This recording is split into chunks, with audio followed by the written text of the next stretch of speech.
Your attention, please. This is a police operation. Please don't move. Stay relaxed and keep your hands on your head. The aircraft will be evacuated.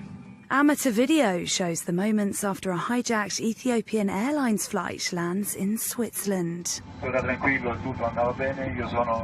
After about an hour of flight time, everything was calm and going well. I left the cockpit for 2 seconds to go to the toilet. In that instant, the co-pilot, who was obviously alone, took control of the aeroplane and did not allow me to re-enter.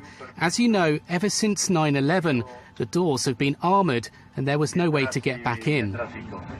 With the relieved captain being heard trying to calm passengers and give his account of events.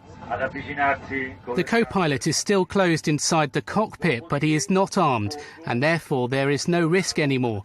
I've spent the entire flight here at the front because he said that if I moved, he would have made the plane fall.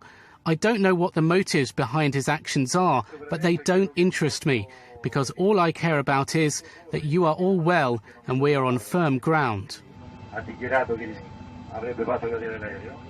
The co-pilot had hijacked the flight in a bid to seek asylum in Switzerland and surrendered to police after jumping out of the cockpit window and scrambling down an emergency rope. This is a police operation. Please don't move. Stay relaxed and keep your hand on your head. The opposition in Ethiopia accused the government of stifling dissent and torturing political detainees.